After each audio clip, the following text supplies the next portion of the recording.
Donc bonsoir, nous nous retrouvons ce soir au dépôt imaginaire en compagnie de Davy Attuil, qui est le directeur d'anciennement Le Peuple de Mu, maintenant nommé Mu Édition. Donc pourquoi ce changement? Qu'est-ce qui se cache derrière? Quelles sont les nouveautés? Oula. Alors, c'est une question assez large en fait.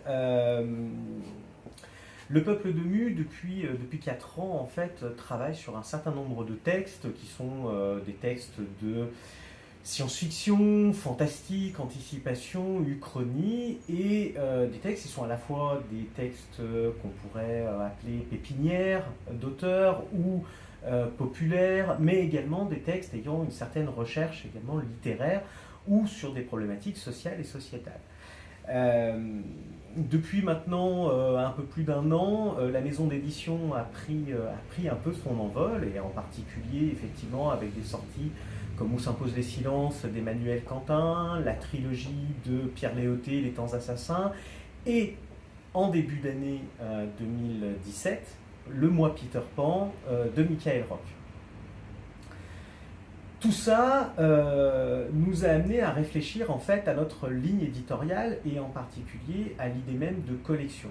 En effet, des textes comme Où s'imposent les silences et Moi Peter Pan sont de deux veines parfaitement différentes, deux très bons romans, mais qui, mis ensemble, ne sont pas forcément intéressants dans la même collection. Donc il fallait réfléchir justement sur l'idée de collection. Et depuis quelque temps, nous nous sommes rapprochés de l'ICAM, Jean-Emmanuel Aubert, du collectif organique, et nous avons discuté d'un certain nombre de choses, et il s'en est dégagé effectivement 3 collections. Une collection qui s'appelle Le Peuple de Mu, et qui est la collection pépinière et, et populaire de Mu Édition.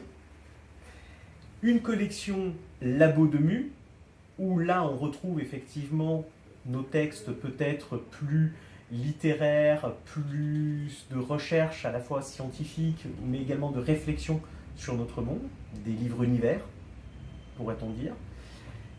Et une collection nouvelle, finalement, qui s'est très peu développée ces dernières années, qui est une collection de transversalité artistique, principalement tournée vers les arts du spectacle et les arts plastiques, et qui s'appelle Les Arts de Mu.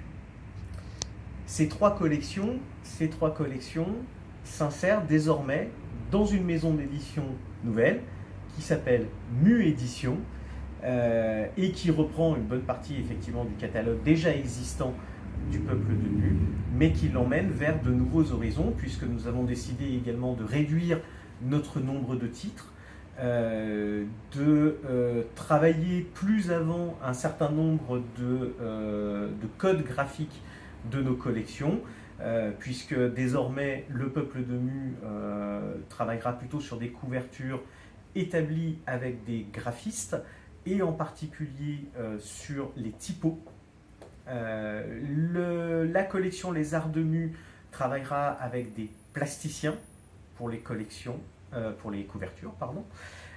Et les Arts de Mu, sans doute là verrons-nous en fonction des metteurs en scène et des pièces de théâtre pour, par exemple, faire les couvertures.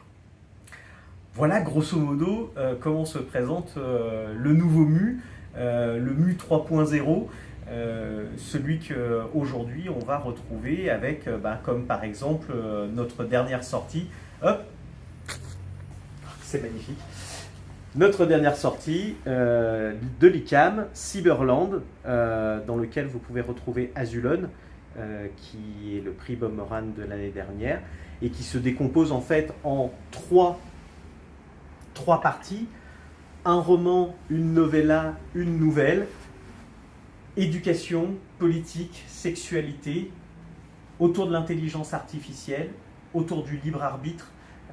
C'est un texte puissant de l'ICAM, qui est sorti donc hier, 22 novembre, et dont une des critiques parle aujourd'hui de ce texte comme d'un mythe fondateur, Et autant dire que c'est exactement ce que nous pensons de ce texte, qui est d'une puissance incroyable. Et voilà, à qui on espère une très belle vie et qui se trouve dans le labo de Mu désormais. Je peux peut-être vous parler également des directeurs de collection. Oui, tout à fait. Et aussi peut-être des nouvelles sorties qui sont prévues Eh peut-être ben, fin allez. 2017 ou en 2018 déjà, s'il y a déjà un petit peu de visibilité. Alors, pour 2017, c'est notre dernier titre de l'année, le Cyberland de l'ICAM. Au niveau juste des collections et des responsables de collection, nous allons avoir donc pour Le Peuple de Mu, la collection Le Peuple de Mu, c'est moi-même qui en prend la direction. À partir du début de l'année prochaine, la collection Le Labo de Mu sera prise en charge par l'ICAM.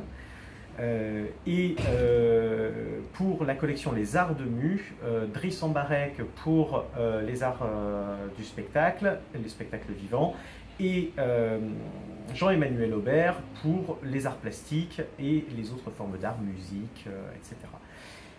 Pour l'année prochaine, justement, on a décidé de réduire un tout petit peu la voilure, comme définir une année de transition.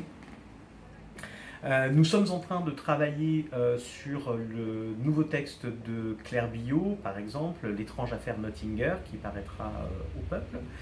Nous travaillons également sur d'autres textes, comme le nouveau texte de Nicolas Cartelet, qui a publié Petit Blanc chez nous en début de saison, en septembre. Nous travaillons également au nouveau texte de Michael Roch, qui nous a fait le plaisir de nous en faire parvenir un petit morceau ces derniers temps.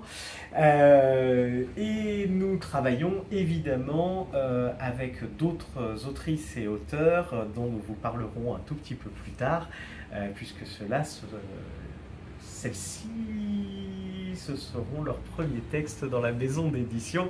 Mais je vous en dirai plus peut-être un autre jour. Pour l'instant, on va laisser le suspense. Et dernier titre de l'année, ce sera le tome 2 des Temps Assassins de Pierre Léoté.